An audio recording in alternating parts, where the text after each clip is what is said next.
Nyakundi.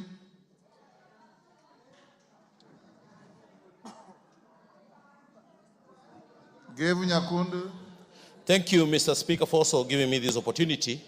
Mr. Speaker, what we witnessed yesterday was pure anarchy. What we witnessed yesterday was looting, terrorism, someone who wanted to take this country to the goose.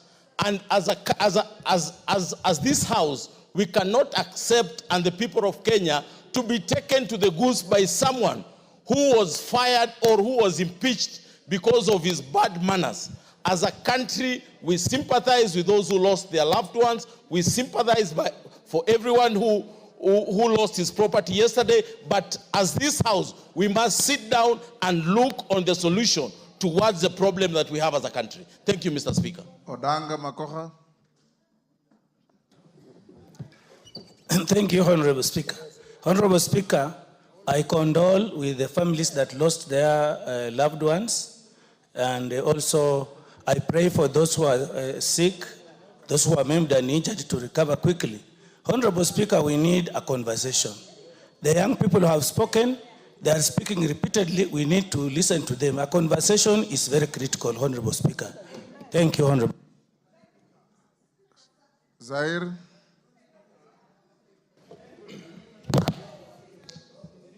Can somebody look for Jeanette? It's time we... Thank you, Honorable Speaker. I'd like to express my condolence to the family of the ones who passed away. Honorable Speaker, I rise to support this motion and totally condemn the acts of lawlessness, destruction, and vandalism that we witnessed yesterday in this republic. Let it be clear, this country upholds the right to peaceful assembly, but what we witnessed was not a generic demonstration, Mr. Speaker. It was a coordinated assault on the very foundation of our republic. A coup attempt and more of a terrorist attack to this government by the Lord of Impunity, Rigathi Gachagua. Honorable Speaker, it is not enough to condemn. I request through you. Mama Nairobi. Thank you, Mr. Speaker. Mr. Speaker, as I pass condolences to all the families that have lost their loved ones and wish quick recovery for the ones that are in hospital, I would like to talk about the law society and the action that they need to focus on. Penal Code 137 says that any person who improperly and indecently interferes with or offers any indignity to a dead human body. And then there is also the Computer Misuse and Cyber Crimes Act, unauthorized publication of intimate and offensive images, even if true. Honorable Speaker, we're seeing a tendency of videos of the dead being taken and shared online, not caring about whether the parents of that dead person know or whether the parents of that dead person or the family members would want to see the bodies of their dead being displayed on social media. I feel that this is a breach of the law, and we should respect the dead, and we should, even if we take the videos, we should share them directly with the family, but not online to get... Lel Mengit. Thank you, Honorable Speaker. My heart goes to those families who lost their loved ones. And also, Honorable Speaker, I would like to condemn what happened yesterday. Honorable Speaker, those are not Gen Zs, and we are using this term Gen Zs wrongly. Those who are organized political or criminal gangs, Honorable Speaker, these are bitter people, these are vengeful people, these are desperate people who see death and blood as Christmas celebrations. Honorable Speaker, this has to be out in public, Honorable Speaker, that these are people who are bitter and who are angry for power, Honorable Speaker, who are organizing these demonstrations and destroying property and lives of people, Honorable Speaker. I want to urge and also condemn the police out there that you exercise powers according to the constitution of this country, and I want to condemn you for the restraint that you had yesterday, and I pray that... Condemn or commend? Yes, Kajwang TJ. Mr. Speaker, you need a state to enjoy your rights. Listen, everybody. you need a unified state to enjoy those rights. You need a stable country to enjoy those rights. Those rights you cannot enjoy if we are in a turmoil in a military state. The way we are going into Kenya, we are going into a military state. We are.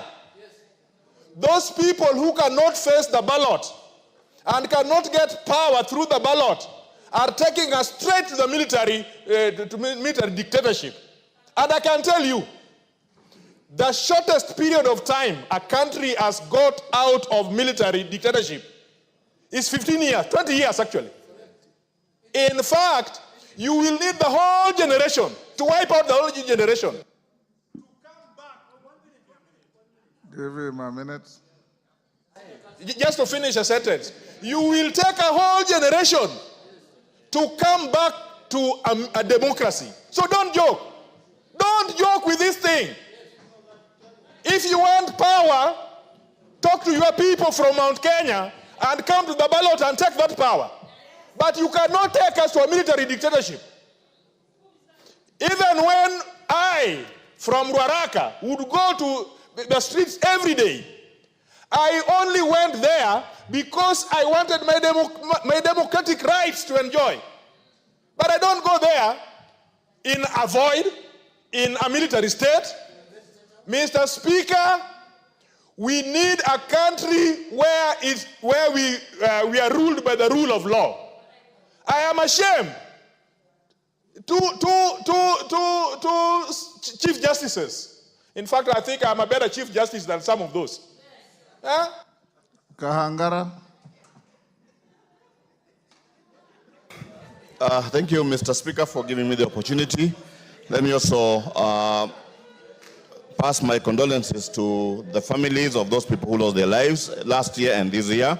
And Mr. Speaker, let me say that Kenya is a democracy, a country that holds elections every 5 years, meaning that people have an opportunity to put in the government that they would want in place, and will not allow a government where people want to come through the back door. Mr. Speaker, let me speak for the police. Our police have really shown restraint.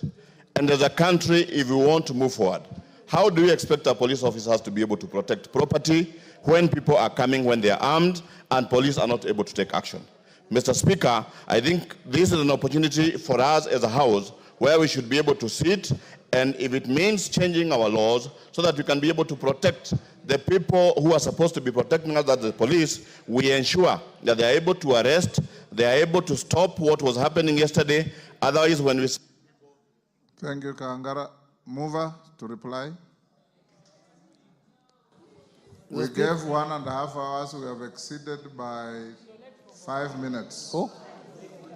Are you allowed to donate? You have 5 minutes to reply. No, you can donate. 10, Mr. Speaker, I have 10. You have 10 minutes. Yes. You can donate. 1 minute to Gogo. Order. 1 minute Yes. to Gogo. And 1 minute to Bararot. 2 minutes. And 1 minute to Al-Kalau. That is all, Mr. Speaker. Only 3 minutes. Okay. Kogo. Lillian.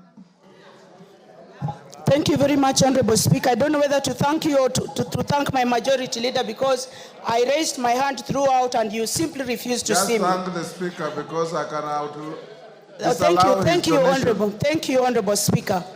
My question is, as I condole with the people who lost their families, as I condole with the mothers who lost their loved ones, as I condole and empathize with the people and the women and the young people who lost their businesses, were these people going to State House or were they going to State House girls? And what interest did they have in State House girls? And finally, Honorable Speaker, I want to say, they went burning police stations. They should take, it has been said that Gachagua should be arrested. He should be arrested, be put up in a police station, and I will personally go and put that police station in flames so that it is destroyed forever. Then after that... Who else did you give? Thank you, Mr. Speaker. Mr. Speaker, I want to I extend my message of condolences to the families who lost their dear ones. Secondly, Mr. Speaker, I want to condemn the anarchy we saw yesterday in our streets. Mr. Speaker, my message is that these people, the sponsors who led actually in the demonstrations yesterday, Gen Zs have been saying that they are leaderless, but we saw leaders yesterday, former leaders, joining the demonstration. They should be punished, Mr. Speaker. Another thing, Mr. Speaker, is that the NCIC, what is their role currently in the country? We've seen a lot of and witnessed a lot of hate speech, but NCIC are quiet. They are supposed to come out and protect. Another thing, Mr. Speaker, is the IPOA. Criminals should not use IPOA as a way. Thank you, Honorable Speaker. Allow me to send a message of condolence to the people who lost their loved ones, and in a special way, Mama Brian Dongo from Olkalau. Honorable Speaker, having said that, this House must look at what happened yesterday like a timing bomb. There is clear disconnect between the Gen Z and the country leadership. And this House knows we cannot pretend that we don't know. We know the issues of unemployment, the issues of abduction, the issues of continued killing of their colleagues, and that is why the Gen Z came. And the Gen Z are normally very peaceful until they are brutally provoked by government-sponsored goons. Sakaja plan failed. Yesterday, Gen Z finished their demos at 4, and the goons that were organized came on the street to loot. And we cannot call the Gen Z the looters. We cannot call them the goons. They are goons who are sponsored by... Yes, yes, Masara. Thank you, Mr. Speaker. Mr. Speaker, Migori has been the headquarter of demonstration. I thank the people of Migori because yesterday Migori was very quiet. Mr. Speaker, we have only one country. And those who are thinking they can ban this country, where will they be after the country is banned? I want to request each and every citizen that it is high time we sit down and agree that if it is power was there the other day. Power has left them less than 2 years, and they have started banning their own property. Mr. Speaker, I can say that moving forward, we are not going to blame Gen Zs. We'll talk to our young people and tell them, some of us like me and Junette here, we're a product of civil society. From councillor to mayor to now MP and going to be the next governor of Migori. Young people, let you not be misused, let you not be go astray. You have a future. This country belongs to you after we have... Now. Thank you, Mr. Speaker. Mr. Speaker, first and foremost, I want to thank the members of this House for taking their time to contribute to this important motion, Mr. Speaker. Mr. Speaker, in accordance with the Constitution, it is only this House that can address matters of concern to the people, Mr. Speaker. And what happens yesterday must be a matter of concern to the people of Kenya, Mr. Speaker. Mr. Speaker, I've listened keenly to the contribution of every single member, and every member has reiterated that this country cannot slide to anarchy. We must have a country that we are all proud of, Mr. Speaker. We must have a country that serves us all equally, irrespective of our religion, our race, our community, our tribe, our color, please, and all kinds of things. Mr. Speaker, but one thing I've noted, Mr. Speaker, from the contribution of my members is that they have confirmed all and sundry here that yesterday's demonstrations were not Gen Z demonstrations.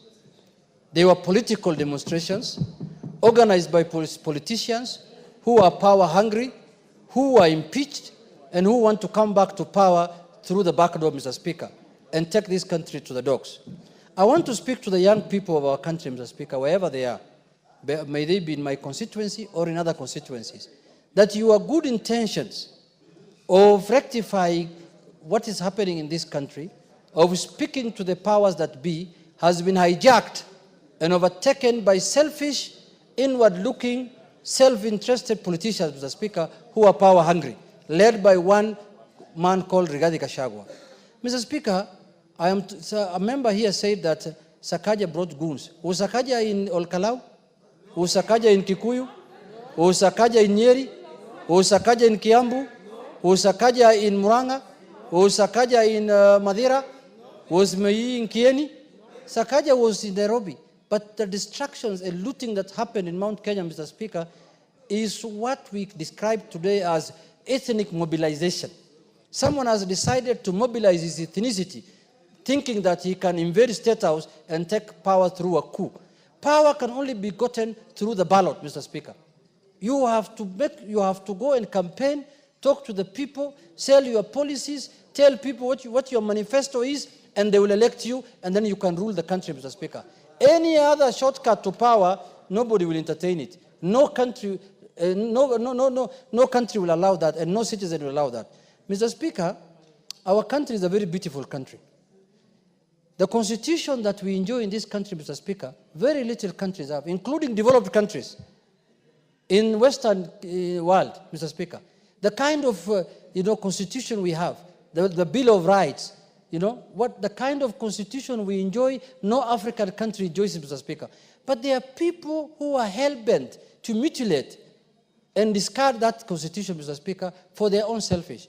One of the things I've heard this afternoon, Mr. Speaker, that has shocked me, really, and sent shivers in my spine, Mr. Speaker, is when the leader of majority stood in his place in the House, Mr. Speaker, and said that their home was invaded for the sole purposes of killing his father, who is 105 years, and his mother, who is 85 years, Mr. Speaker, what have the parents of the majority leader got to do with the politics of this country?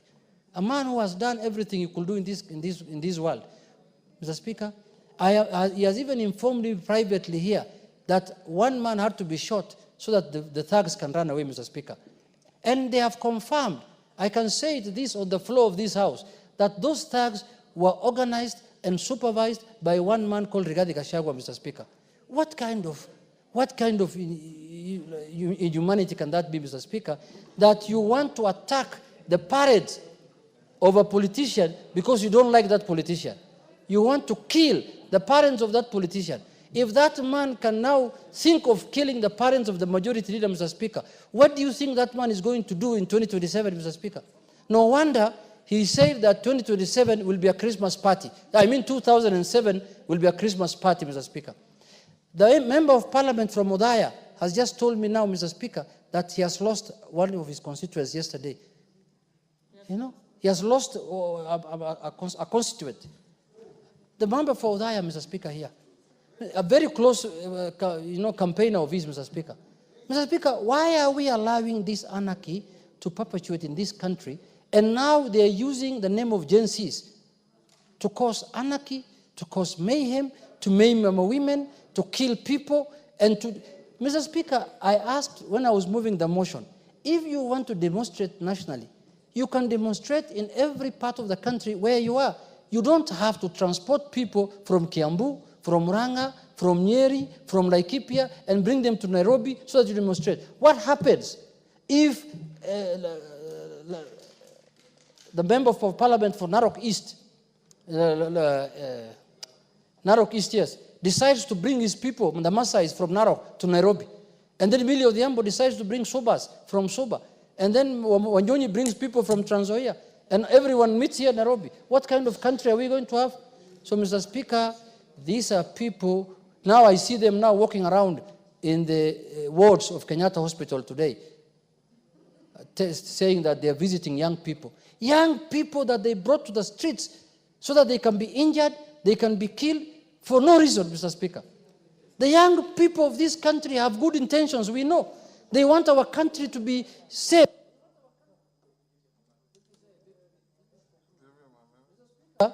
The young people of our country don't want what Gachagua is planning.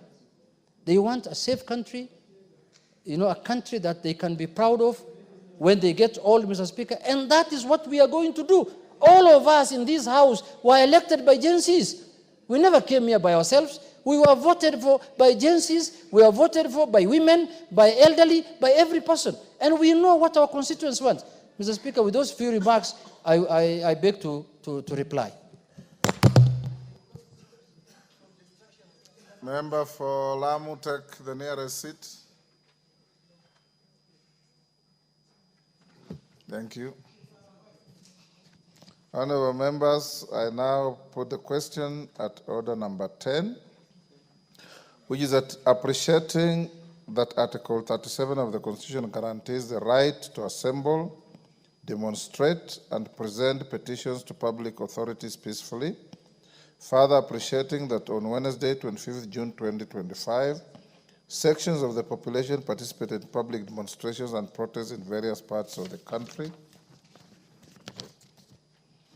Deeply disturbed that in exercise of this great constitutional right, there were numerous cases of violence, arson, invasion into both private and public properties, attacks on innocent wananchi and security officials, most of police officers, and further deeply disturbed that demonstrators destroyed and vandalized both public and private properties and infrastructure, including courts, administration offices, shops, business premises, homes and supermarkets in various places in the country, including Nairobi, Kikuyu, and Olkalau, among other places, alarmed by attempts by demonstrators to enter girls' schools, including the State House Girls' School, Nairobi. Now, therefore, this House, 1, condemns in the strongest terms the deliberate destruction of public and private property and infrastructure during demonstrations, including court records. 2, express grave concern over the repeated incidents of violence targeting civilians and public officers, including security personnel. 3, affirms and acknowledges the right of every citizen to demonstrate, protest, and express dissent, while emphasizing the need to protect livelihoods, and property.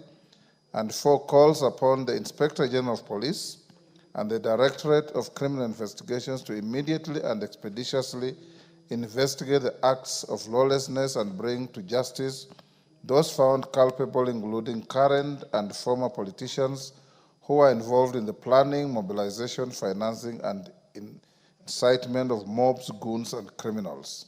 As members of that opinion say aye. Aye. Those of the contrary opinion say nay. The ayes have it.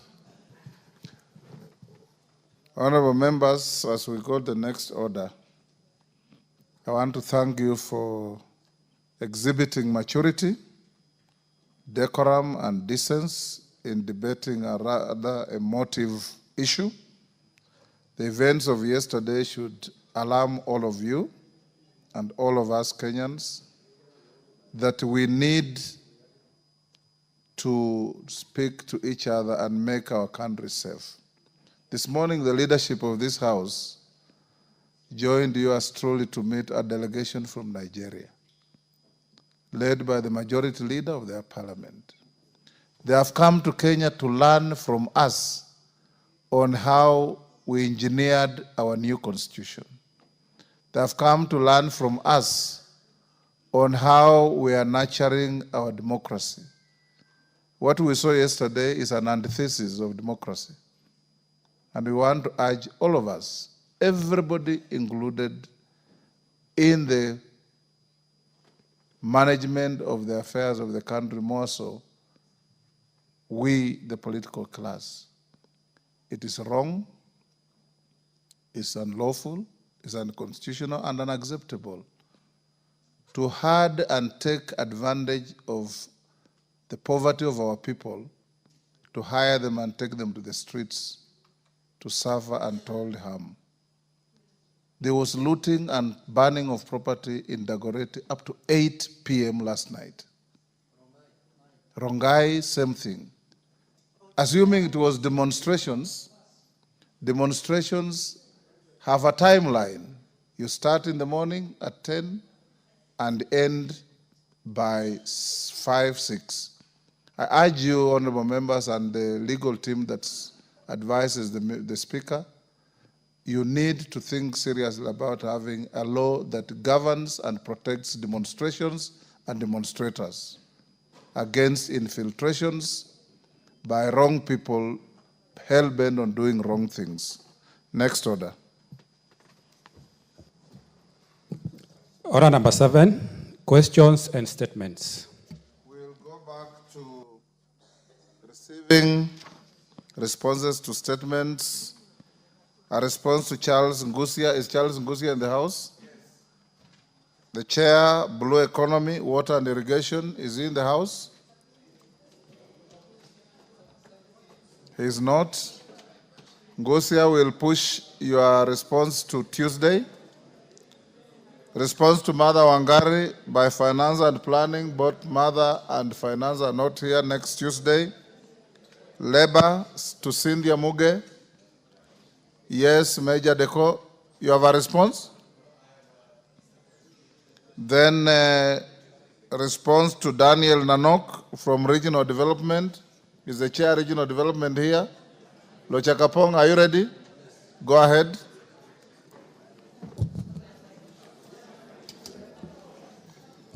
Thank you, Honorable Chair. This is a statement regarding the implementation of Shirika Plan. Order. Are you addressing the Speaker or the Chair? Which chair? Sorry, I say Honorable Chair. Yes. Honorable Speaker. Apologies, Honorable Speaker. Go ahead and respond. Yes, Honorable Speaker, this is a statement regarding the implementation of Shirika Plan for refugees and host communities submitted to a committee in response to a question that was asked by the member for Turkana West, the Honorable Epuyo Nanok. Now, Honorable Speaker, Kenya has hosted refugees and asylum seekers from the Great Lakes region, East and the Horn of Africa for over 3 decades. Now, the country remains the 5th largest refugee hosting country in Africa and the 13th largest asylum country in the world. Honorable Speaker, the government of Kenya, in collaboration with partners, has been taking concrete steps to improve the conditions of host communities and refugees. In line with Global Compact on Refugees, GCR 2018, and its comprehensive refugee response framework, Shirika Plan builds on the success of past and ongoing programs. In 2022, Honorable Speaker, the government pronounced its intention to strengthen integration through socio-economic inclusion of host communities and refugees through a strategy called Marshall Plan, which was later renamed Shirika Plan. Shirika is a multi-year plan that aims to enhance socio-economic inclusion for host communities in refugees for them to be self-reliant and resilient. The Shirika Plan is in line with the Constitution of Kenya, Refugees Act 2021, Sustainable Development Goals, Vision 2030, and Medium-Term Plan 4, and Bottom-Up Economic Transformation Agenda. Shirika builds on the success of Kalobeyei Integrated Socio-Economic Development Plan, Phase 1 and 2, and Garissa Integrated Socio-Economic Plan. Shirika Plan was officially launched on 28th of March 2025 by His Excellency the President, William Ruto. The plan is an initiative to turn the country's 2 refugee camps in Dadaab and Kakuma into self-reliant integrated settlements, allowing refugees and host communities to live and work side by side and access donor and government services alike. This comes on the back of commitment made through the 2018 Global Compact for Refugees, which Kenya is party to. Shirika Plan has been lauded as a major step forward in securing durable solutions for Kenya's over 800,000 refugees and asylum seekers, finding solutions to forced displacement, many of these refugees having lived in Kenya since the 1990s, has become even more pressing in the wake of recent U.S. aid cuts, which threaten the livelihoods of refugees receiving material assistance from donors. Therefore, Shirika Plan will transform how we respond to refugee crisis from a series of annual care and maintenance programs into a sustainable government-led comprehensive refugee response. Honorable Speaker, the objectives of the Shirika Plan, one is to facilitate the transition to government-led development, development-oriented and integrated services. 2, strengthen the capacity of government institutions to serve refugees and host communities. Now 3, enhance resource mobilization in support of integration in the spirit of burden sharing.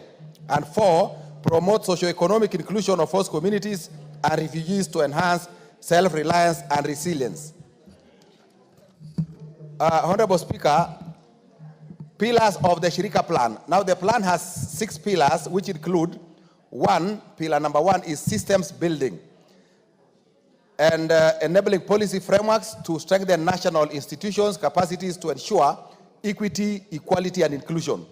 Pillar number 2, integrated service delivery, focuses on the equitable access to all services. This includes education, health, adequate housing, wash, electricity, social protection, energy, etc.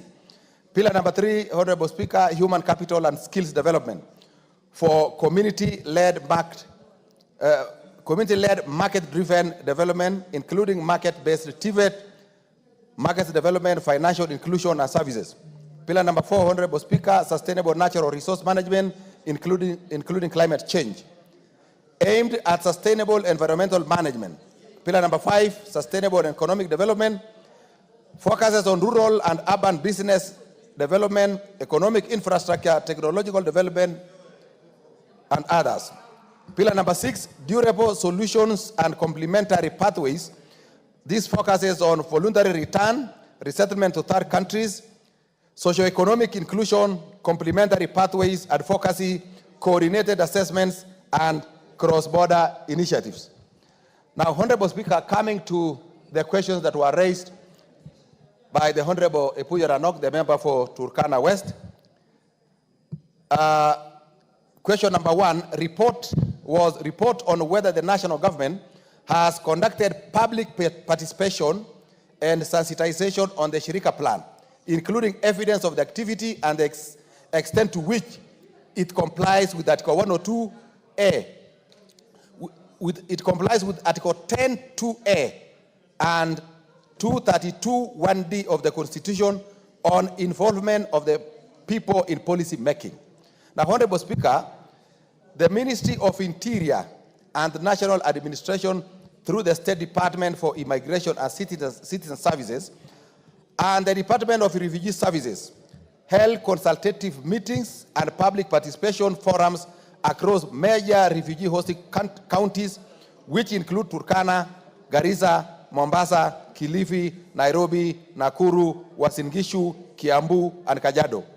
In line with Article 10(2)A and 232(1)D of the Constitution of Kenya, at inception, consultative meetings were held in 2023 and 2024, which was followed by onboarding of a consultant to best capture the views by the public. In 2025, between January and March, public participation forums were held where participants were taken through the draft Shirika document. Between 23 and 25, a total of 75 public engagements, meetings were held. The categories of groups engaged included host communities, refugees, members of parliament, governors, members of county assembly, UN agencies, development partners, donors, international and national government, national non-governmental organizations, counties, departments, and agencies, both levels of governments, private sector, business community, community-based organizations, CBOs, refugee-led organizations, and civil society. Now, the public participation and sensitization forums were conducted in a participatory approach where all participants were allowed to give their recommendations and inputs in the document. The views collected during the public participation, consultations, and sensitization forums helped shape the document that was launched by His Excellency the President on 28th of March 2025. The Shirika Plan is a living document and can be reviewed on need basis.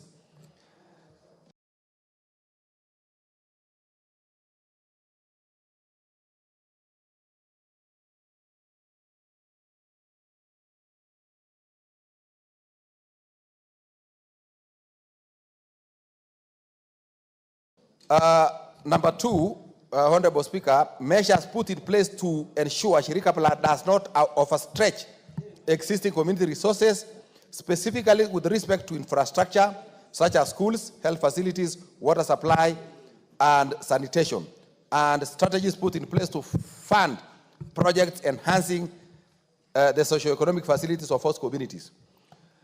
Honorable Speaker, refugees and asylum seekers have been within our communities since Kenya gained independence. The numbers increased significantly in the 1992 during the fall of Somali government. Kenya has since witnessed rising numbers, with the current population standing at 849,625, where 431,216 hosted in Dadaab, 305,421 in Kakuma, and 112,988 in urban areas, Nairobi, Mombasa, Nakuru, and Eldoret.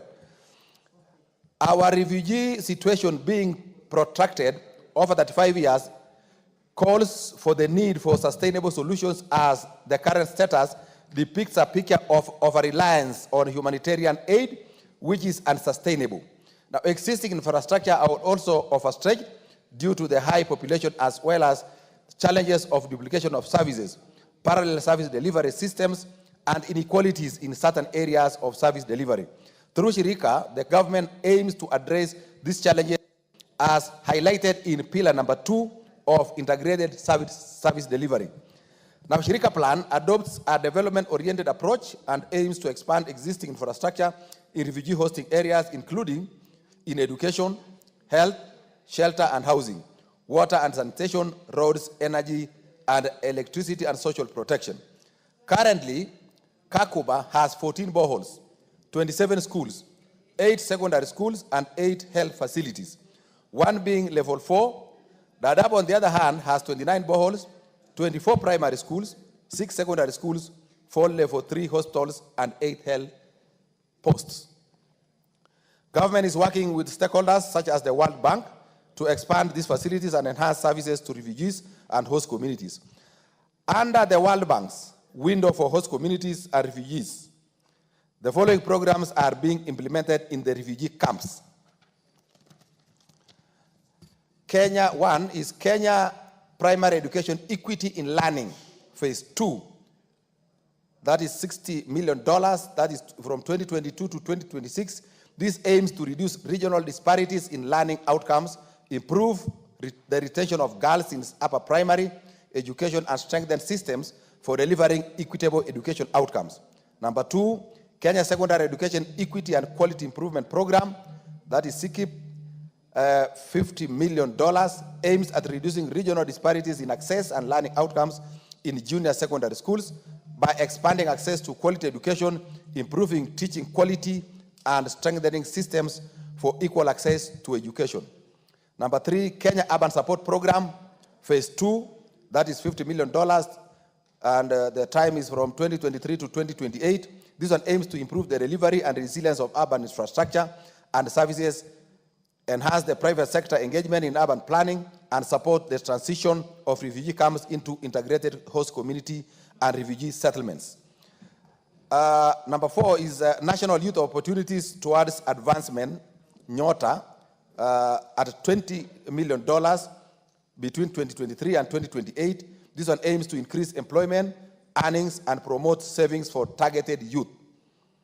Number 5 is Building Resilient and Responsive Health Systems at $40 million budget, and it's between 2024 and 2029, and this one aims to improve the utilization and quality of primary health care services and strengthen institutional capacity for service delivery. Now, Kenya Water Sanitation and Hygiene Program, K-WASH, $50 million, 24 to 2030, aims to have better access to quality, affordable water and improve the sanitation of toilets and disposal of waste. Funding to implement Shirika Plan. Now, funding for implementation of Shirika Plan is expected to be from different sources, including the international community. The Shirika Plan seeks to leverage partnerships, including bilateral and multilateral partnerships and private-public partnerships to fund ambitions under the Shirika Plan for refugees and host communities. A robust financing strategy is under development to ensure predictable and sustainable funding. Question number 3 by the honorable member is steps being taken to strengthen security, promote peaceful coexistence, and empower host communities through implementation of the plan. Honorable Speaker, peace and security are at the core of any meaningful development. Cognizant of this, the government has deployed additional security officers to address security matters in refugee hosting areas due to the high population. Now, through peace and security committees, government is leveraging on community structures like Nyumba Kumi and faith-based organizations to promote peaceful coexistence. The Shirika Plan primarily seeks to ensure equitable sharing of resources to address potential conflicts that may arise between refugees and host communities, or indeed different groups internally within both refugee and host communities. The systems building pillar of Shirika Plan places deliberate emphasis on community-based protection mechanisms, security screening, regional collaboration, and security and empowering community-based security approaches, alongside strengthening security agencies and structures to ensure peaceful coexistence between refugees and the host communities. Question number 3, Honorable Speaker, is clarification on terms used as integration of refugees and host communities and details on support mechanisms available to help refugees to become self-reliant, including how job opportunities are being structured to ensure equitable competition between host community members and refugees. Honorable Speaker, local integration is one of the 3 durable solutions outlined in the 1951 Convention relating to status of refugees, in which Kenya is a signatory to. The other 2 are voluntary repatriation and resettlement to third countries.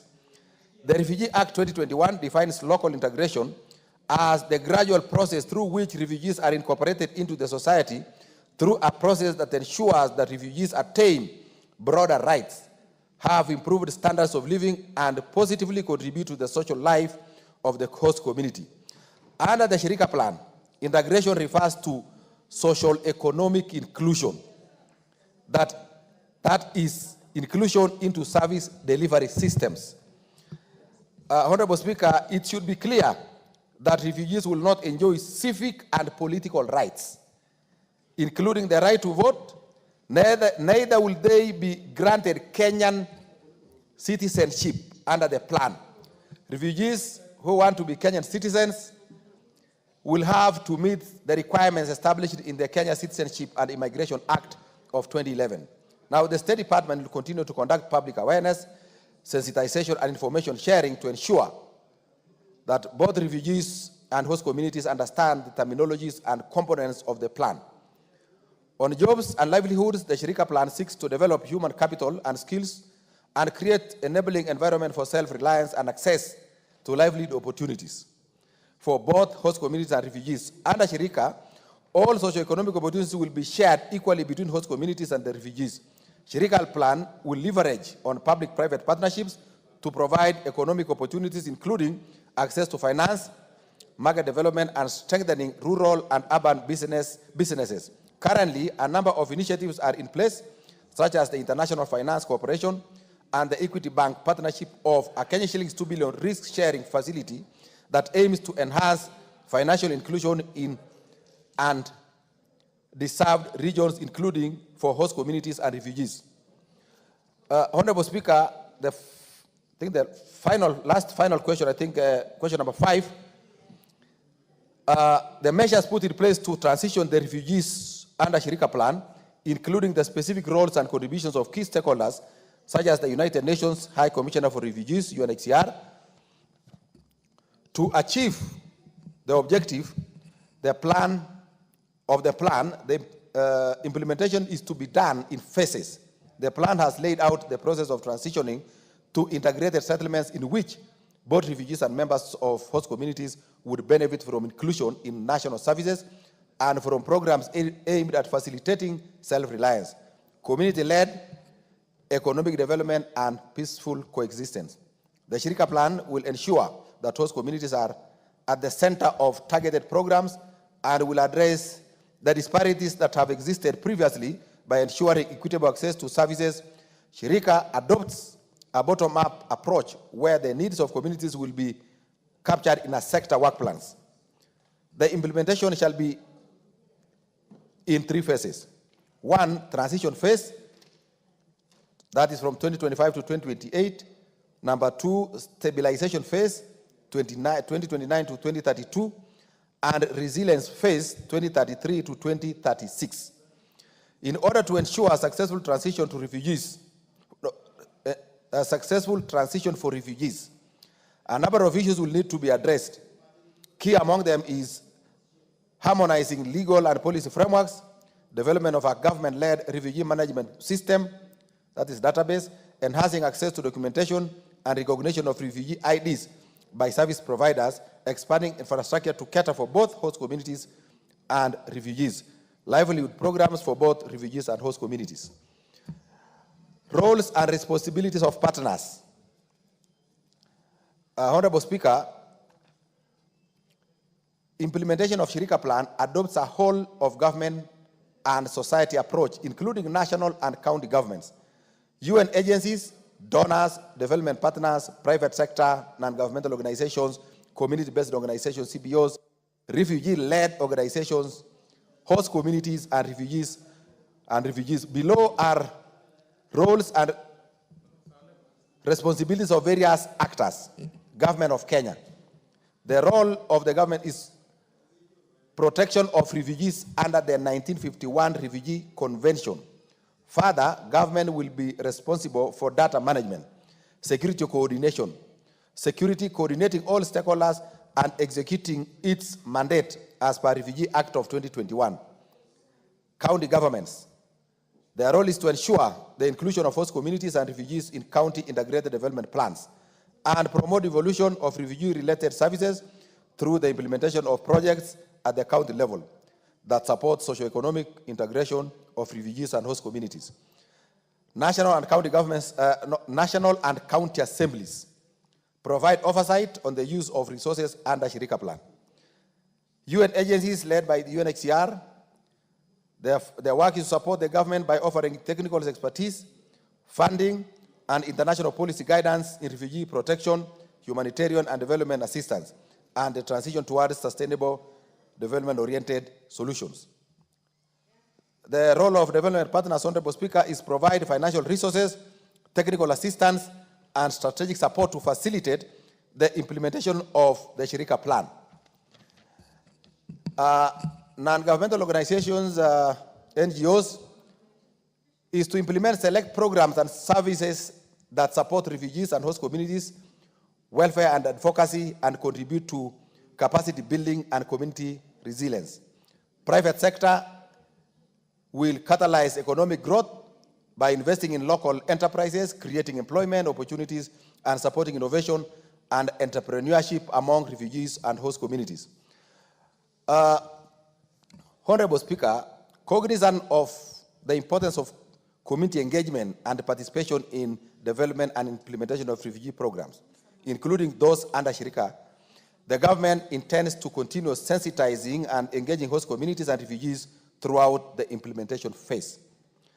As part of next steps, the State Department for Immigration and Citizen Services, through their technical committees, is developing a costed implementation matrix from which sectors at the camp municipal level will develop their annual sector work plans. The response has taken quite a long time. Summarize, please, in the interest of time. If you can pick the salient issues that the member asked for, then so that we can conclude, we move to the next response. Thank you, Honorable Speaker. In conclusion, the State Department will continue conducting sensitization forums on Shirika in the major refugee hosting counties. There shall be a wide consultative process with the leadership in refugee hosting counties, both at the national and county assemblies, to ensure successful implementation. I thank you, Honorable Speaker. Thank you. Is the response satisfactory? Thank you, Madam Speaker, and let me take the opportunity to thank the chair of the committee for the response. But however, Chair, these questions and these issues that I raised in my statement, I am not getting the answers that I was seeking for. I was seeking for concrete activities, concrete steps that the Kenya government is actually taking to bring on board Shirika Plan to the hosting communities. A lot of what you hear, Madam Speaker, given as answers here, are things we've been doing, we've been hearing, and we have engaged with the State Department, UNHCR, and those partners that are enumerated in this statement. And Chair, Madam Speaker, when we met in Mombasa with the Department of Refugee Services in 2023, we actually dissected the Shirika Plan with the 6 pillars and asked the department to redo that plan and bring it back so that we can take it to the host communities and explain to them, because we, as the representatives of the host community, have understood. That was never done, Madam Speaker. And that is the answer I'm getting here. The number of meetings that were undertaken by the department with the various stakeholders were cosmetic meetings. And the communities, Madam Speaker, I can tell you for a fact, go to any person in Kakuma, in Turkana West, even in Turkana County for that matter, and ask them whether they want Shirika Plan to take off, and they will tell you a definite no, we don't want Shirika Plan. It is because they have not been sensitized effectively. What has been happening is just a question of ticking boxes in terms of public participation. You cannot introduce a plan like Shirika Plan as largely refugee-driven as it is and say that the host communities will accept. So, Madam Speaker, I want to ask this way.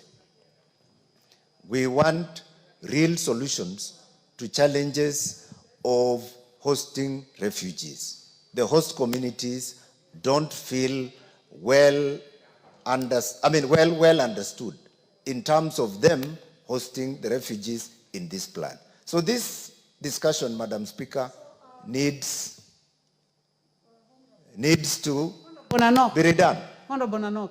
Yes, Madam I think Speaker. you have made your point that the response is not satisfactory. But you know, then I need a concrete way forward for the question. Because if it is not as I thought I would get it, then I need that clarity here now from, guided by you, Madam Speaker. Thank you. Yes. I'll send it back to the chair. Chair or the representative? Thank you, Honorable Speaker. I hear the Honorable Nanok, the member for Turkana West. As a committee, Honorable Chair, we also visited, we had an opportunity to visit Kakuma. We also visited Dadaab. And what the member is saying is really true. But going by the statement that I've just read, you have seen that I have indicated that from the State Department, they have had about 75 engagements, public engagements with the stakeholders. So what the Honorable Nanok is saying is that the engagements may not have been very adequate, and therefore there will be need for more public awareness, more public sensitization, more public engagements in Shirika Plan. We have shared this with the State Department, and one challenge they have, Honorable Speaker, is that they are not adequately resourced in terms of the resources for them to be able to carry out many of these things that we are asking of them. So I would also be requesting from this House that the Department for Refugee Services be adequately resourced so that they can undertake more public engagements, public sensitization, public sensitization and information on this Shirika Plan issue, and including bringing all the honorable members from the host communities on board to be able to move along together with them.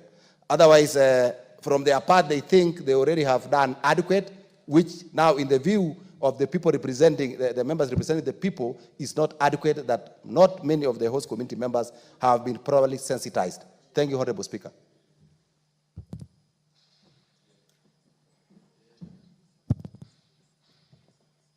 Okay, so clearly, from what the honorable member has said about the response to that statement and what you have said, you seem to agree that the salient issues were not responded to adequately. So you will be bringing further response to the issues that he has raised. You better go back to the statement and send it back to the ministry so that we can have it responded to. And I would like now to give us timelines on when you'll bring that response. Yes, Chair. Thank you, Honorable Chair. I think you've understood the member. This response is not addressing what he really wanted, that the host community, including the member of parliament from Turkana West, is saying that the public, the host communities were not adequately sensitized or engaged in the Shirika plan. And I fear that even if we get back this to the State Department, they will still bring the same response that they have engaged 75, they have had 75, because that's what is on their record. They even brought to us files of the meetings they have held, including the people who signed to participate in these meetings. So I think going forward, Honorable Speaker, my thinking would be that we will ask of them to engage more the communities in this issue of Shirika plan, and then probably give them a timeline and have the members on board. Involvement of the Honorable Nanok. Direct involvement of the Honorable Nanok. Otherwise, we'll lose the purpose of the House asking statements. And that is why I am asking that these specific issues that he raised in that statement be responded to, unless you're telling me that even the statement was not clear. And I would like to give a chance to you, Honorable Nanok, member for Turkana West. Make it 1 minute, please. Thank you, Madam Speaker. And I think the guidance you are giving to the chair is what I expected. And that, Chair, let us engage. I think you coming and reading the statement, and you have actually alluded to it, is just a statement from the department. You are not the expert, you are not the department. So I think we need to engage with the department, and I would rather that, Madam Speaker, that the committee, when it meets the department, is able to invite me so that I can engage, because I am the shoe wearer. I know where the shoe pinches. Well, I already have a decision. I think I have a good way forward on this, but before I do that, can I give the chair water? Do you have something to add on this, Honorable Kogogo? Madam Speaker, I just wanted to maybe help my two colleagues if it is, if what I'm saying can be taken, is that, you know, the Honorable Chair Lochakapong just got a statement from the State Department. And the State Department, according to the Honorable Chair, is that they visited the place and they have even a register of people who attended that meeting. But again, 75 of them. But again, how did the State Department visit the constituency of Honorable Nanok without the Honorable Nanok himself?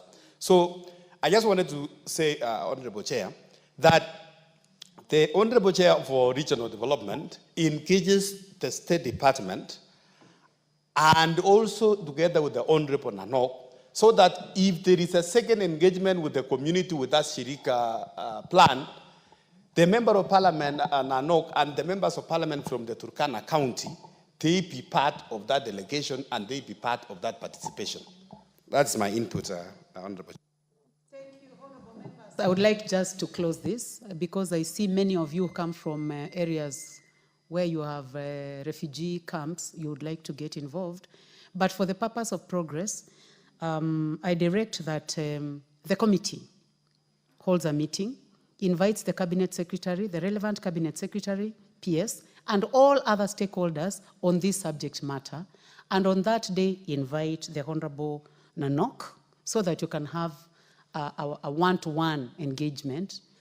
I believe that in this meeting, he will be engaged and he'll know, and the committee will know what other steps to take so that this Shirika plan is implemented properly in the community.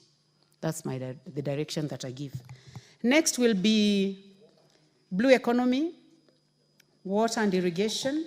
And the question was asked by the Honorable Charles Ngusia Nguna, is in the House. Please proceed, Chair.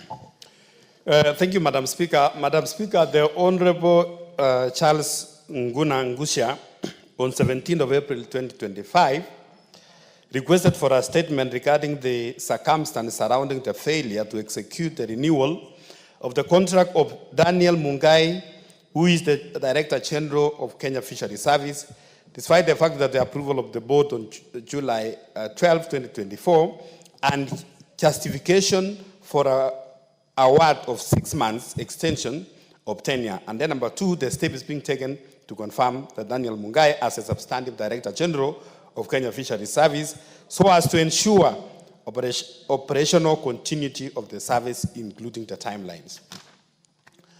Madam Speaker, the answers I have here, which was submitted by the Cabinet Secretary, is not, I can say myself as the chair of the committee, I'm not even convinced that it is the CS, what's submitted to this House is a satisfactory answer.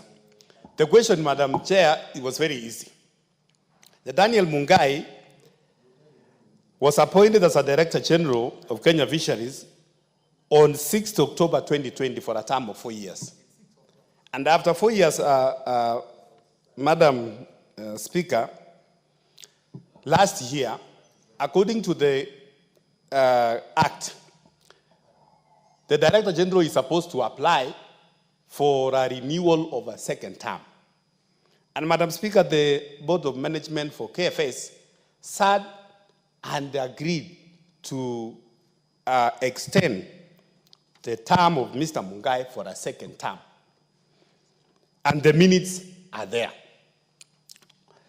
Madam Speaker, the chairman of the board wrote to the Cabinet Secretary asking for concurrence or no objection to the board resolution. The Cabinet Secretary then, the Honorable Mvuria, wrote back to, and he wrote directly to Mr. Mungai that his term is not going to be extended. And remember, it is the board who wrote a letter to the Cabinet Secretary conveying the resolutions of the board. But the Cabinet Secretary chose not to write to the chair of the board, but he wrote directly to Mr. Mungai, declining the extension. And in between, Honorable Chair, His Excellency, Madam Speaker, His Excellency the President, when there was a cabinet, when he dissolved his cabinet, at that time, the Prime Cabinet Secretary, His Excellency Honorable Musalia Mudavadi, took over as the acting Cabinet Secretary for all the institutions, including the State Department of Blue Economy, or the Ministry of Blue Economy and Mining. And Madam Speaker, at that time, the board again wrote a letter to Prime Cabinet Secretary giving them the resolutions of the board. The Prime Cabinet Secretary, Honorable Musalia Mudavadi, after looking at the board resolution, Madam Speaker, approved Mr. Mungai to serve for another second term of 4 years. But Madam Speaker, after 2 weeks after that. Yes. Chair, the Honorable Charles Ngusia Nguna has asked for a statement, of course, now to the Cabinet Secretary. Yes. And you are responding to this statement. Yes. And as far as you are concerned, your first statement is that even you, as the chair, you are not convinced. Yes. That's how you started. Yes. And now you are going ahead to explain what happened. No, I'm just giving you an overview. I'm finishing, Madam Speaker. I'm just finishing. you are giving us as it is from the cabinet secretary. Yes, so, okay. But when she submitted this, it's just confusing that you started by saying that even you are not convinced. Yes, and I invited the honorable member. And the cabinet secretary, when the prime cabinet secretary approved Mr. Mungai for a second term, Madam Speaker, 2 weeks thereafter, His Excellency the President constituted again the cabinet, and the Honorable Hassan Joho was appointed the cabinet secretary, Blue Economy and Maritime. What the cabinet secretary did, he came again, and instead, now giving Mr. Mungai his letter of appointment, he gave him an extension of 6 months against what the prime cabinet secretary had given. So now, Madam Speaker, this report, when the Honorable Hassan Joho brought before us, we didn't accept. So we decided to call again the state corporation. The state corporation, Madam Speaker, appeared before us this morning. And they say that the board followed the procedure of reappointing the Director General. What we are remaining, Madam Speaker, is the Office of Attorney General to give us an independent legal opinion on the same. And then, lastly, to have also the Office of the Prime Cabinet Secretary to appear before us, Madam Speaker. So the two offices, we are waiting for them, probably next week, Madam Speaker, on Tuesday. And then, once we have that, Madam Speaker, we will now bring a comprehensive report and comprehensive answer to the Honorable Charles Nguna. Thank you, Madam Speaker. Thank you. Thank you very much. Thank you. The Honorable Charles Nguna.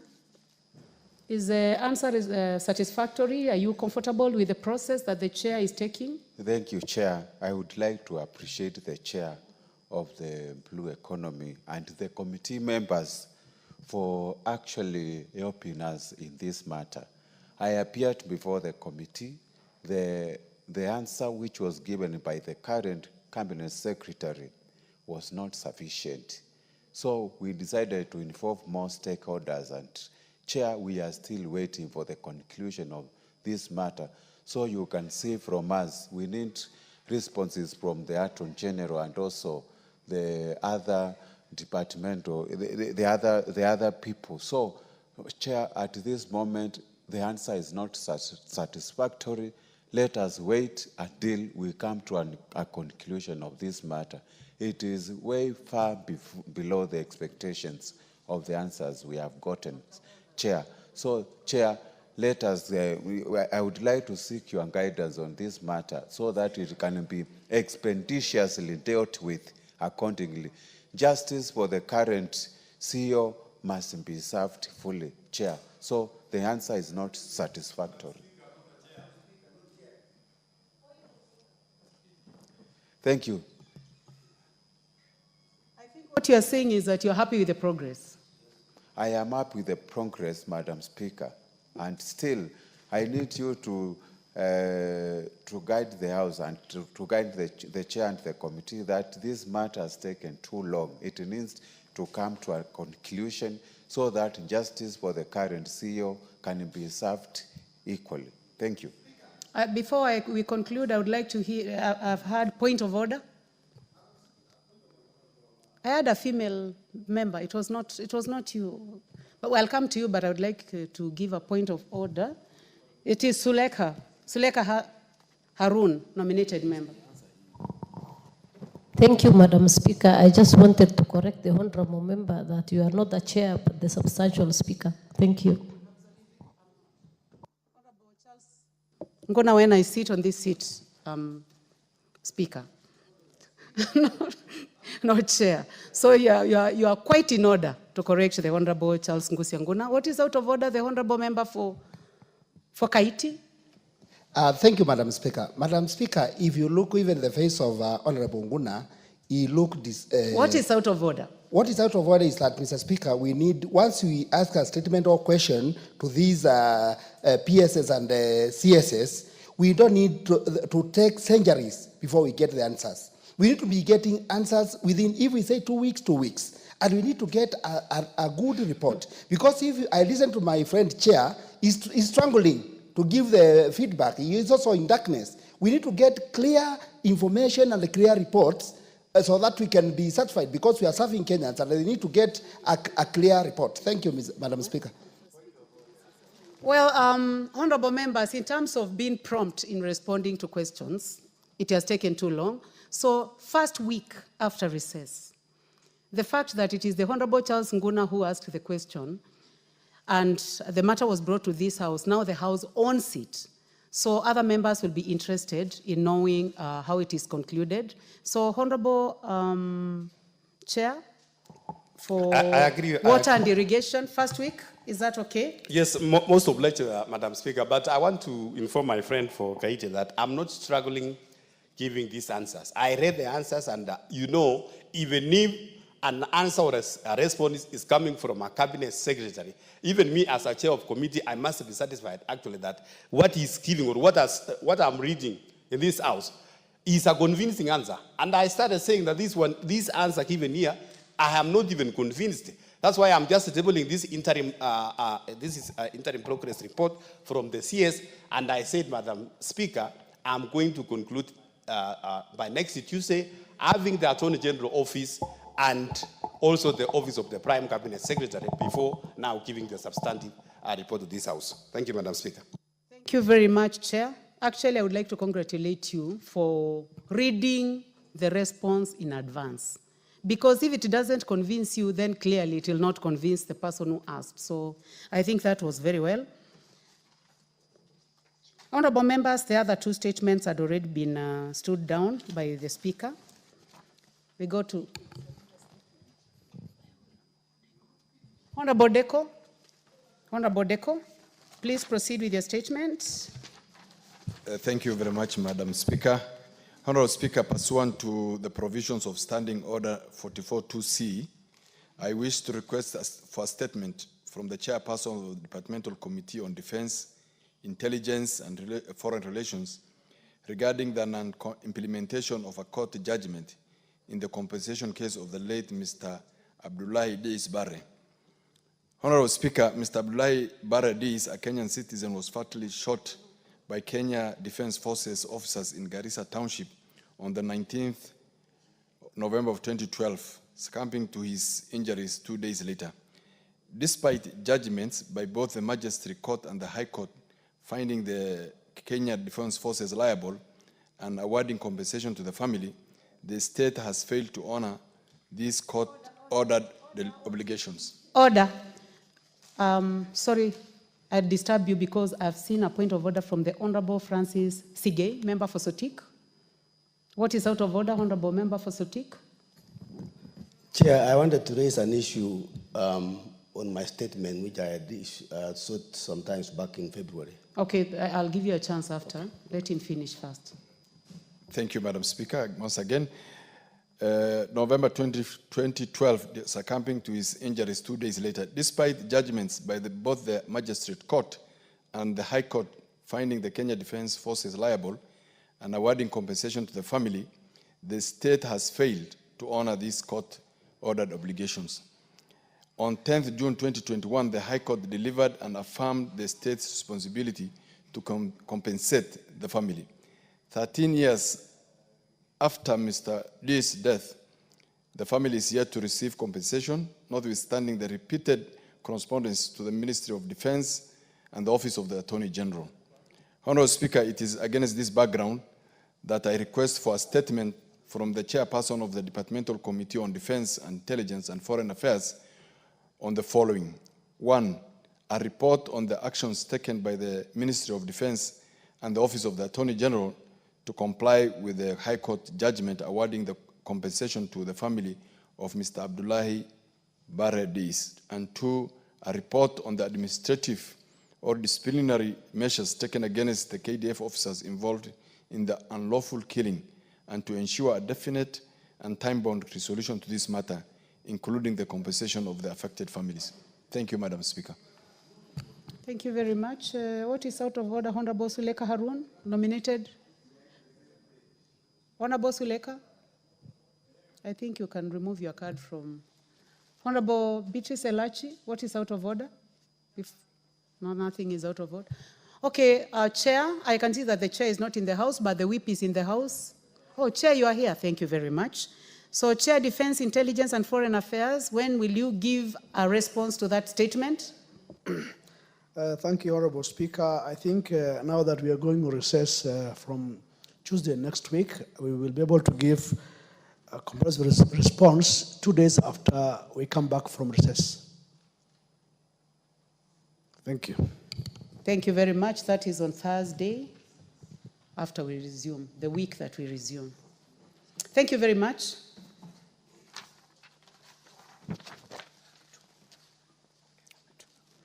Honorable members, now, before we go back to order number 12, Honorable Member for Sotik, you had raised a point of order. What is out of order?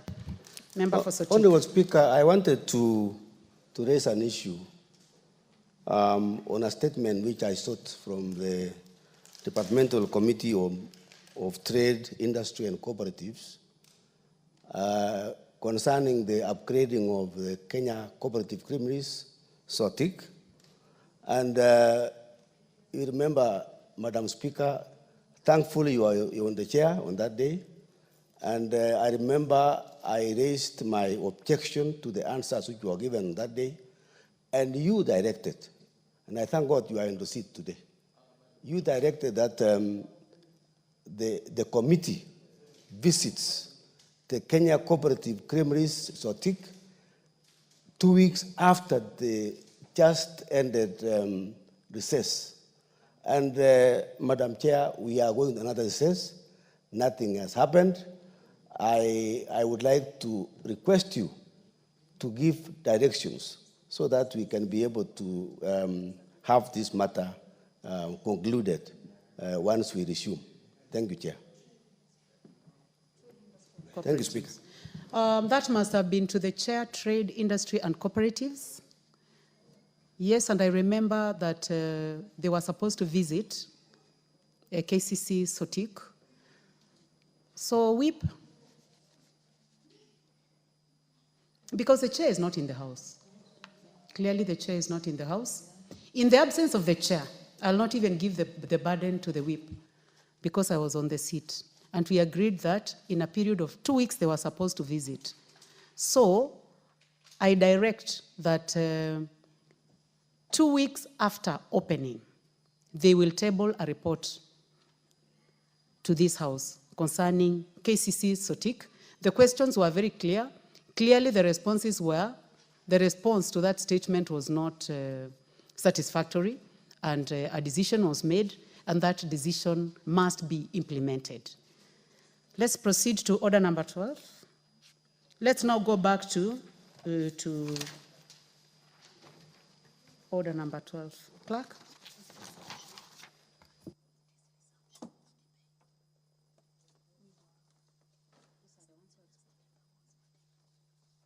Okay, honorable members, this is a resumption of debate on the Constitution of Kenya Amendment Bill, National Assembly Bill number 4 of 2025. And the last person to speak was the Honorable Ferdinand Wanyonyi.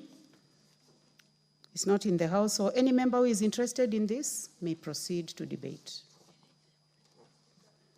After.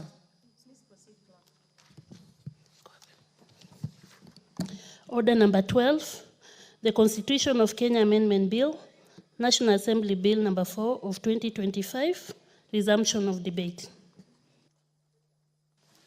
Honorable Beatrice Elachi. Thank you, Mr. Speaker. Mr. Speaker, I rise to support the constitutional. Madam Speaker.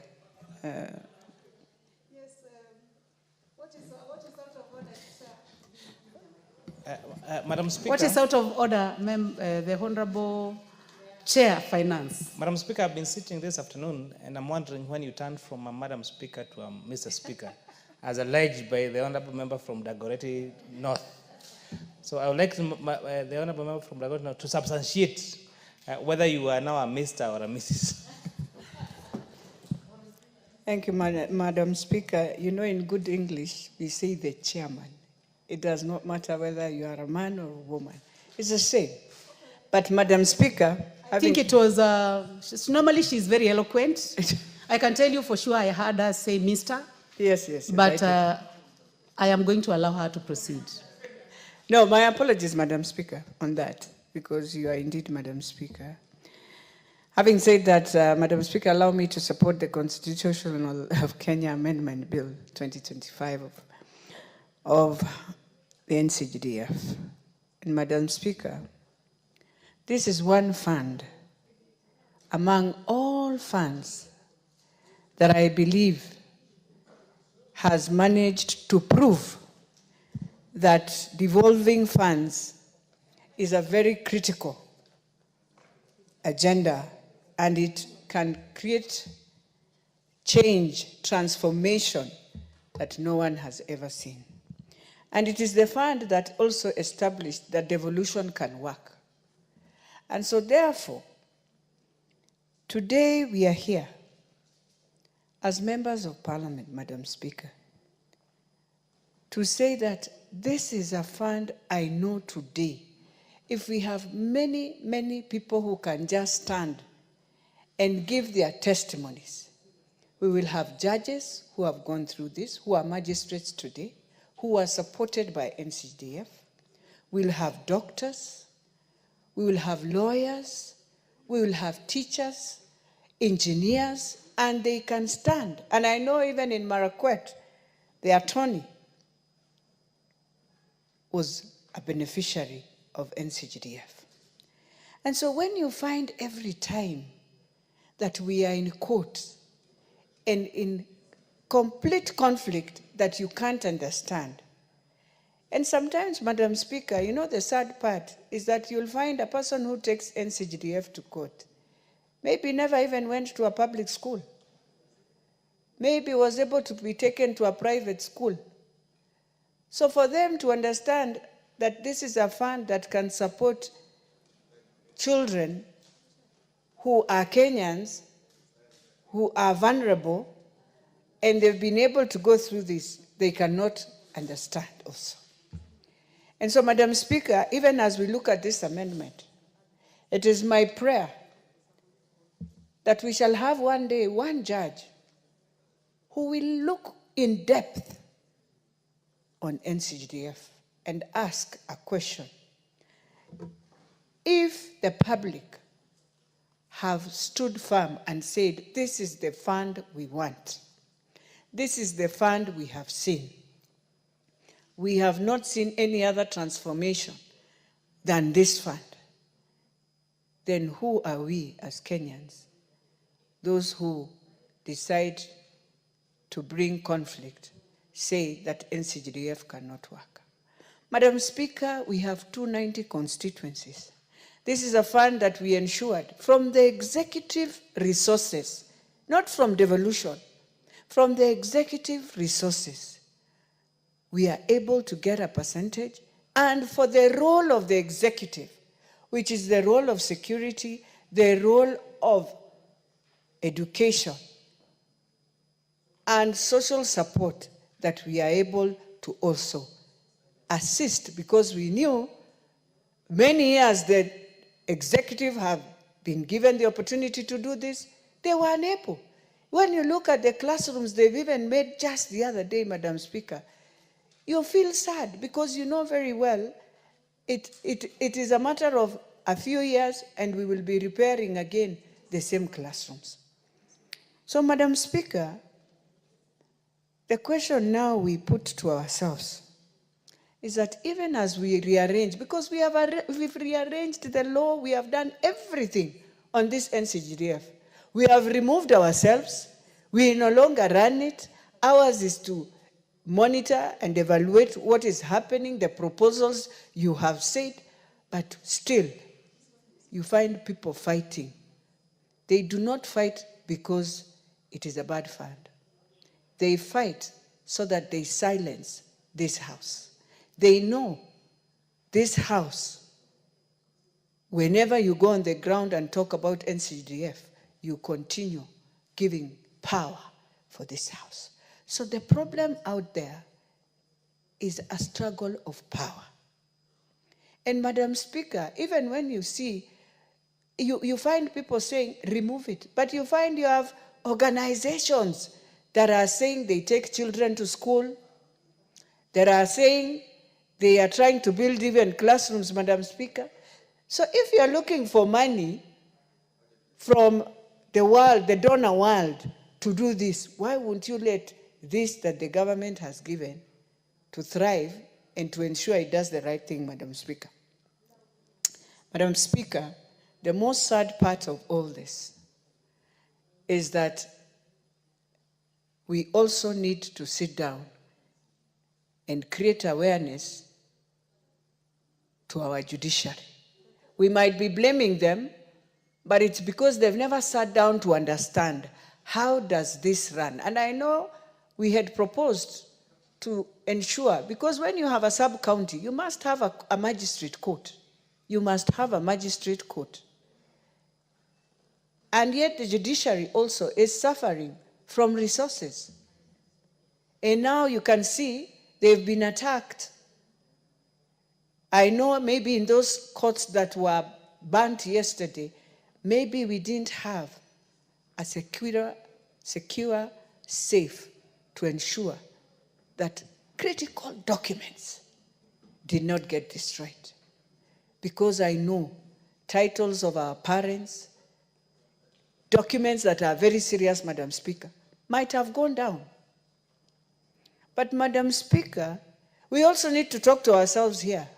And I'll be frank today, Madam Speaker, and I know our lawyers will not they might feel disappointed, but I want to say this. Sometimes when you're prosecuting your own, it is good also to remove yourself and give it to an external person to execute it for you. You be there, but be the background to give information. Be the technical teams to give. I want to plead with our lawyers. Is it possible, and the House and our Speaker, is it possible to get 2 external lawyers who can be part of our team? They be the ones to prosecute for us this matter, so that we don't enter also into court. And ethically, one is wondering, so are you prosecuting what you're already spending yourself? And it's a government resource we are talking about. So we are pleading, and I know many members talk about it, that let us have 2 external lawyers part of our team, and we leave them to prosecute for us. You can come in now to support them and give them more information, and we see how it works. And maybe the judiciary will look at it externally and see the difference. And so even as we do this constitutional amendment, we know very well this is the long term. But we still have to ask ourselves, can we go back to court where the case is, Madam Speaker, and where the Court of Appeal, and it's not, I'm not discussing it, have said we proceed with the case? Yes. Can we try and do that and we see the results? If the results are the same, then we can say let our teams continue fighting for us. If we get different results, then the best. Because, Madam Speaker, we must, and I want to plead with all our members, if there's anything we must now stand united, is on this. United, committed, and dedicated that we must find this through will be the critical thing for ourselves. Madam Speaker, lastly, we are now going, you see, we are removing the fund, and I want to plead, I am still pleading with the judiciary. We are removing the fund when we are just about to start the new CBC system. I saw in the morning they have been sent a platform, Madam Speaker, to start now organizing themselves and seeing how you join your senior schools. And let me tell you, Madam Speaker, this is when they need serious framework support in what is happening. And it cannot be when we are just entering into a new dispensation of our education system, is when we want to now kill the only fund that focuses on education. And so I am pleading that we look at this soberly, without having the political egoisms that we have, Let us look at it. So I am pleading with the judiciary, look at this in a very objective way. Help us, because our children are about to just go into this new system. They will need a lot of support. There is need of a lot of labs, not just laboratories for science, but we need equipments for music. We need equipments for those who are going to do catering and all that. And it is important for us to follow. I support Madam Speaker. Thank you. The member for Kaiti, Honorable Joshua Kimilo. Thank you, Madam Speaker, for giving me this opportunity to add my thoughts on this important motion, Madam Speaker. Madam Speaker, once I want to congratulate the member or the team who come with this motion, which is touching our country, Madam Speaker. Madam Speaker, if I talk of CDF, I know most of the time the whole country, when we went for public participation, spoke in one voice, Madam Speaker. Madam Speaker, the importance of CDF is not about us as members of parliament, Madam Speaker. Madam Speaker, if you go to constituencies, and as I say time and again, Madam Speaker, when you go on our constituencies, Madam Speaker, you can see good progress of the CDF and what the CDF can do, Madam Speaker. Madam Speaker, as a country, we are going in challenges, financial challenges, Madam Speaker. But now if you go to our schools, Madam Speaker, you get new classrooms, very good, beautiful classrooms, dining halls, and as my colleague has said right now, Madam Speaker, we are going on a CBC. And now they need labs, even in primary schools. And the CDF is rolling these kind of laboratories in our schools, whereby with the CDF, it's only one touch, and you go almost the whole country, Madam Speaker, with these funds, Madam Speaker. Madam Speaker, I can remember when I go back to my constituency, I've done several projects of dining halls, which are costing over 6 million, Madam Speaker. And when you get the parents to contribute for this dining halls, Madam Speaker, to raise 6 million is not easy, Madam Speaker. So, Madam Speaker, I think this is important, and for us to entrench NGCDF into law, Madam Speaker, it's very important, Madam Speaker. When you go to constituencies, Madam Speaker, you even see our chiefs are in pathetic states, some of the areas, Madam Speaker. And Madam Speaker, for us chipping in with the NGCDF money to do good offices for our chiefs who are doing a very important job, Madam Speaker, by taking care of our people. And also the ACs, doing ACs offices, Madam Speaker. This is very important, and Madam Speaker, considering what the CDF is doing to our constituency, Madam Speaker, it is a very important fund to entrench or to help our community, Madam Speaker. Let's look at bursaries, Madam Speaker. Madam Speaker, is back in my constituencies, Madam Speaker. Every financial year, I have more than 280 students who am given a full scholarship, Madam Speaker. And Madam Speaker, this helps the poor people, Madam Speaker, because they come from poor families. Most of them are orphans. And with the help of CDA, Madam Speaker, some of them now they have degrees, Madam Speaker. So it is important, Madam Speaker, to consider some of the work and recognize what the CDF is doing. When you go to areas, Madam Speaker, in our areas in the constituency, even that's why I was saying, if even we can, the budget of this country, if we can even divide it the way CDF we are doing, to go to all constituencies. Assume today, we get the monies for the roads, and we say we divide it into constituencies. I'm telling you, those marginalized areas, they can have tarmac as we speak today, Madam Speaker. But because that needs a referendum way of doing it, Madam Speaker, I want to say that I want to support CDF, and I want to request all my colleagues who are in this parliament to support and to give their inputs and ask the Kenyans to know that it is not about the MPs, but it is about Kenyans. Thank you, Madam Speaker, and I support. Thank you. The Honorable Deco. Thank you, Madam Speaker. Member for Garissa Township. Yes, member for Garissa Township. Thank you, Madam Speaker. I also want to raise my voice on it, add my voice on this very important debate on entrenching the NCGDF into the Constitution. This thing has been brought about by the fact that there are many people who are against, who do not understand the importance of this fund to the people of, especially to those in the rural areas.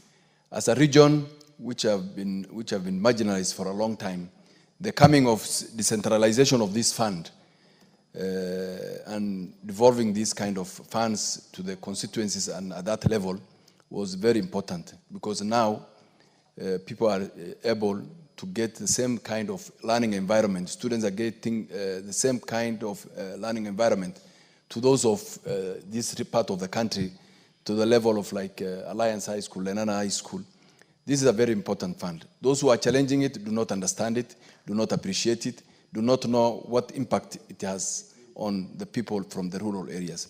Madam Speaker, if I might quote one elder who talked about when during the public participation from my region, he said, and I quote him, "Kama mukitoa CDF, mutatukata makende." Ni kama mumetukata makende. Means we are not able to fund our needs as poor people on the ground. Meaning that our children will not be able to go to school. Meaning that the learning environment for our young people will not be conducive. What did you say?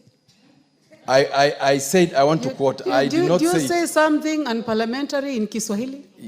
Not necessarily unparliamentary. I was quoting an elder who made a statement during the public participation. And it was in public domain, it was in social media. Yeah, he was...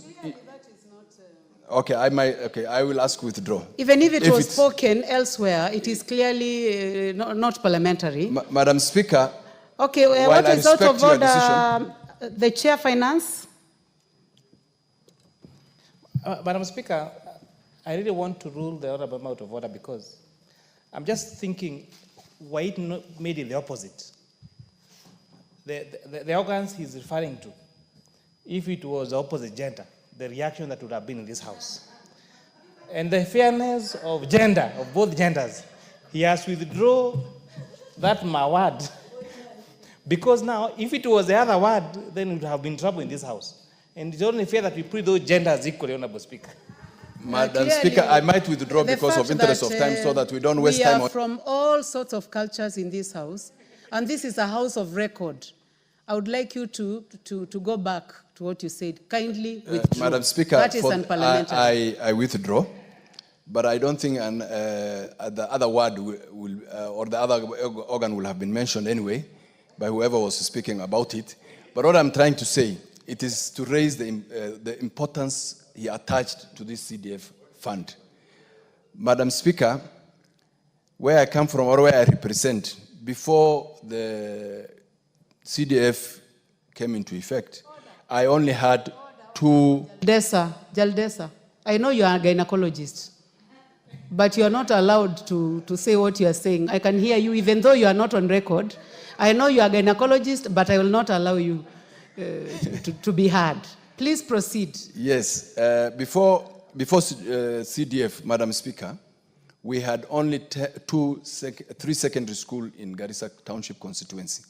Today we have 12 and growing. Within this period of me as Member of Parliament, I intend to construct another 2 secondary schools from the allocation of CDF. You can tell the kind of developments that are going on in such constituencies. Madam Speaker, in the last general election of 2022, I had an opportunity. I contested as a governor for Garissa County. And I had the opportunity to travel across all the towns or whatever you call it, towns and cities within that county of Garissa. And there is absolutely no impact from this devolution, the county allocations. In fact, they were telling us there is no projects that were carried out by the county government. And even within my constituency now, the devolved functions of health, for example, there is no dispensary that was constructed out of county allocations. But you will see the 3 or the 4 dispensaries or level 4 hospitals were constructed by use of CDF funds before the coming into place of county governments. So this is a very important fund, Madam Speaker, and we want to entrench it just to protect it from those who believe, who just for the reason of for no reason at all, just to oppose, and just those who feel that it is members of parliament who control these funds. It is very clear we have no role at all, just other than the normal supervision oversight that we have over all national government functions. So, Madam Speaker, in support of this fund, let us as members of parliament and let Kenyans in general support this fund. It is very important. It is, if we had, or rather if I had as a member of parliament, another maybe 200 million shillings, or raise this amount from 2.5 million to 5%, and allow us even as constituencies to construct health centers, to provide water to our people, to carry out emergency activities when our people are faced with emergency, we can be able to do with only the 5% if it is raised to 5%. Madam Speaker, Kenyans must know, and many members of this House have gone through or have benefited from bursary funds from CDF. As we have been told, one member who spoke earlier, who said she knows even magistrates and judges who benefited from this fund. And they are the same ones who want to deny these poor people from the rural areas to benefit from these funds, just because they don't need it themselves at this stage, because they can afford for their children and others who are directly involved in, whom they are directly taking care of. Madam Speaker, let us as a country stand up for what is right. CDF is right, it is important, it is what the people on the ground need. I don't want to quote again the elder who said that, but he has expressed, and many of them have expressed, 98.5% of Kenyans have said this is a very important fund. They do not want any money going to the county government anymore, especially those who think, the governors who think that if this fund is removed from national government, it will go direct, it will be part of the county allocation. We must protect this fund. And those few remarks, thank you, Madam Speaker. The Honorable McLeod, member for Baringo North.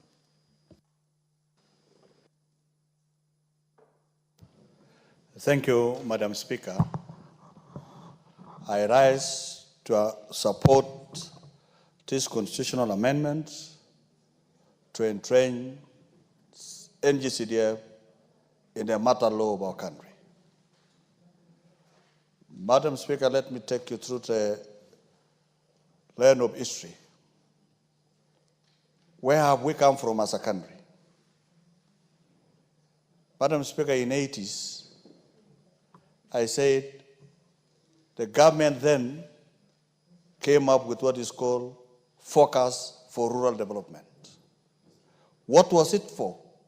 It was meant to equitably develop Kenya across, regardless of your political divide. Focus for Rural Development has its own challenges, and we improved it after we realized that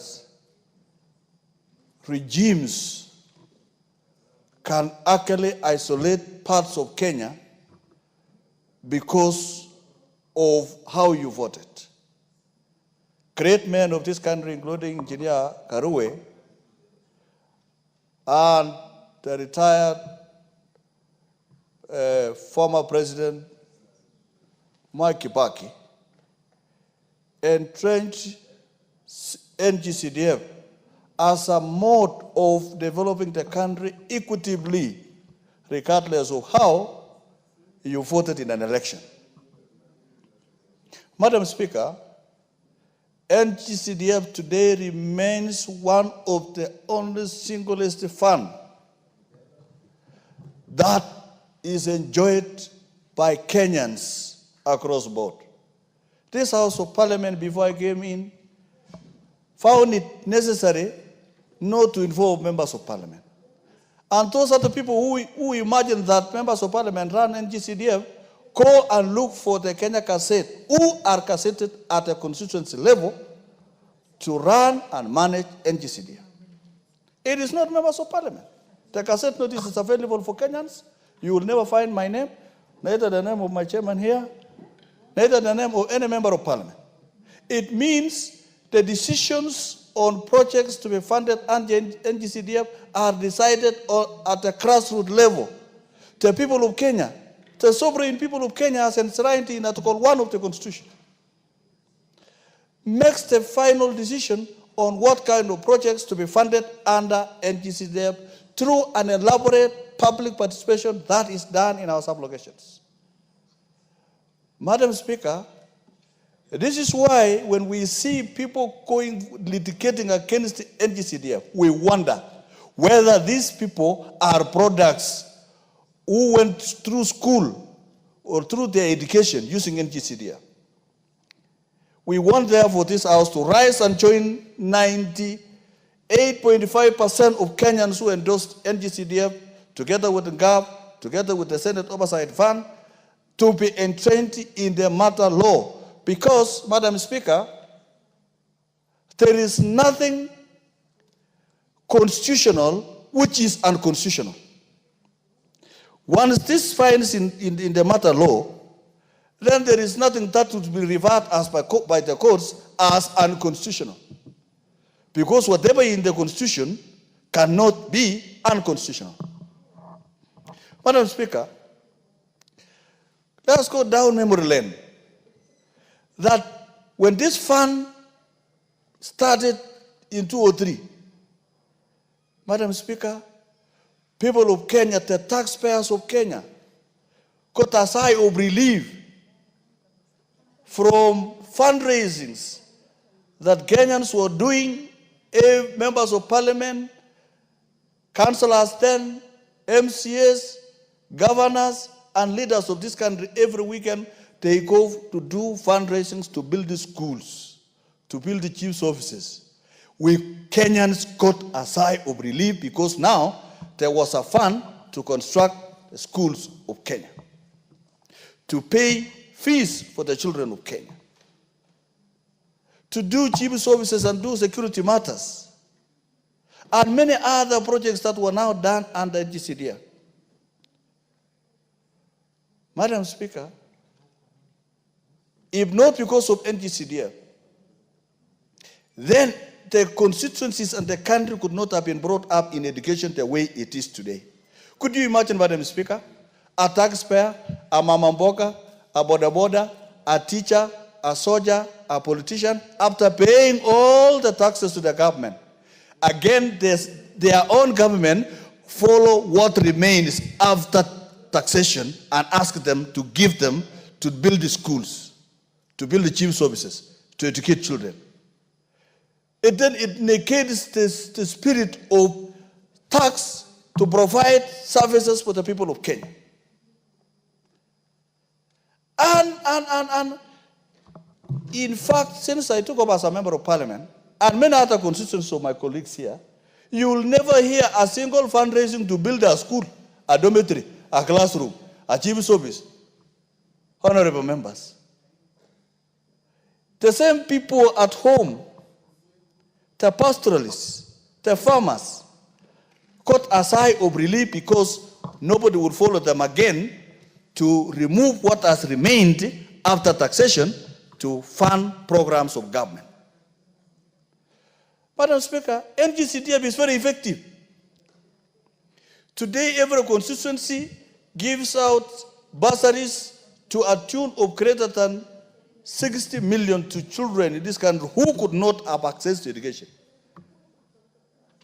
Madam Speaker, this is a serious fund for the people of Kenya. And that is why 98.5% people of Kenya endorsed that CDF be it a practical fund that will develop Kenya regardless of who is your president, regardless of your loyalty, regardless of your commitment. Madam Speaker, this is the fund that changes Kenya. In fact, there is need to enhance NGCDF.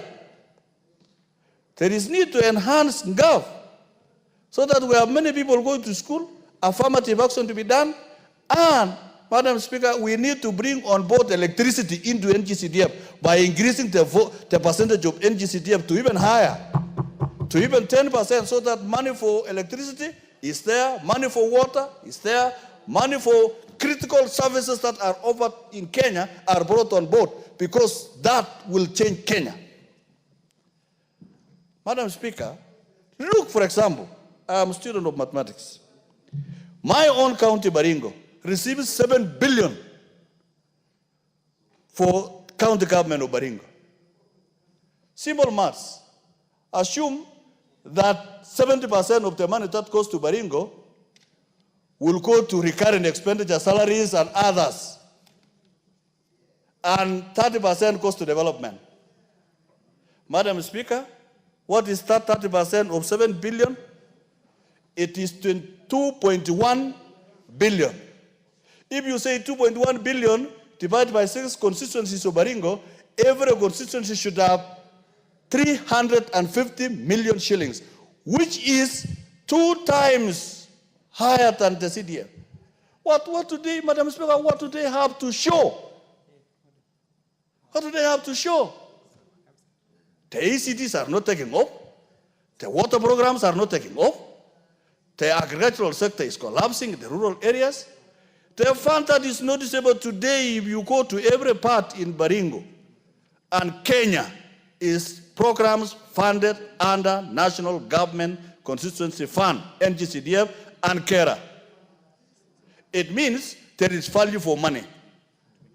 So if Baringo gets 179 million or 170, and they are supposed to get 350 for from the county government, then what are they doing with the money? This one you can see, a building in Moya School, Kabartonjo, a multipurpose dormitory, a dining hall. You can see everything without a penny being lost. But what do they do with the county government funds? That is a question for another day. And we are saying, Madam Speaker, this is a fund that I request all members of parliament of 290 constituencies and 47 county MPs to be here on Tuesday and stand with solidarity with the people who endorsed the NGCDF in Kenya. If you will not be here on Tuesday, then you are not for the people of Kenya. Let us stand here on Tuesday so that we can make a decision that will become constitutional and that can live generations for.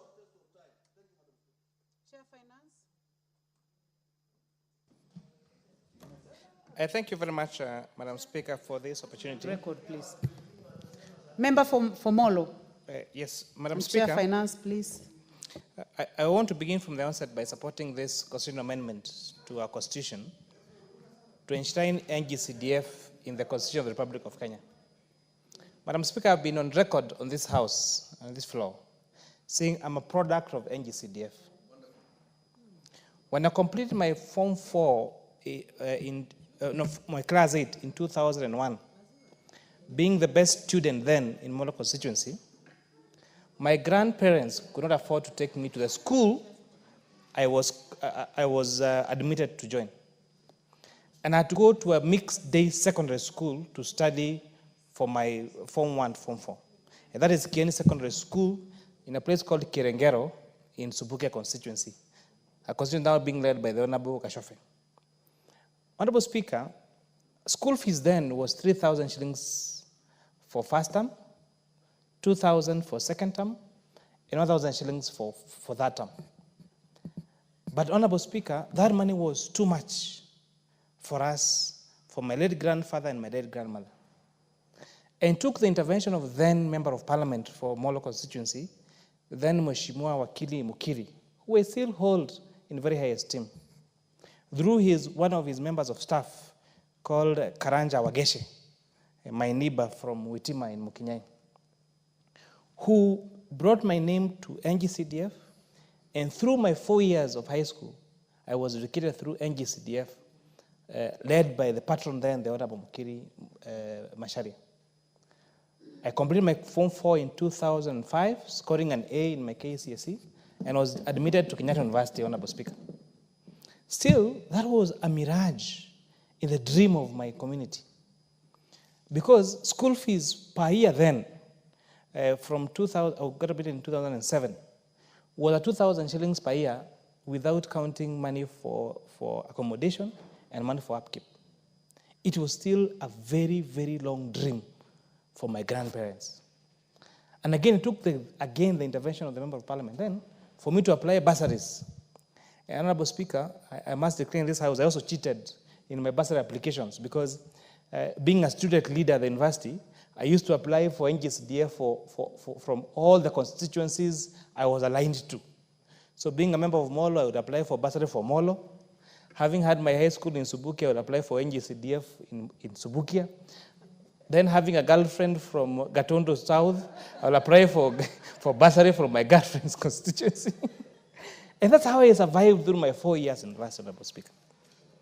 And therefore, I speak before this House as a beneficiary of NGCDF.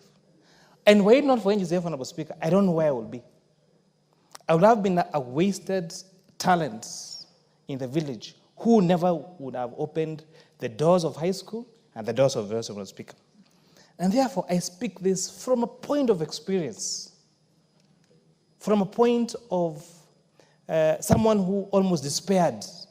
I remember, Honorable Speaker, when my admission letter came for joining high school, and a discussion with my late grandfather, and I took to him the proposed school fees, and he told me, I can't afford this.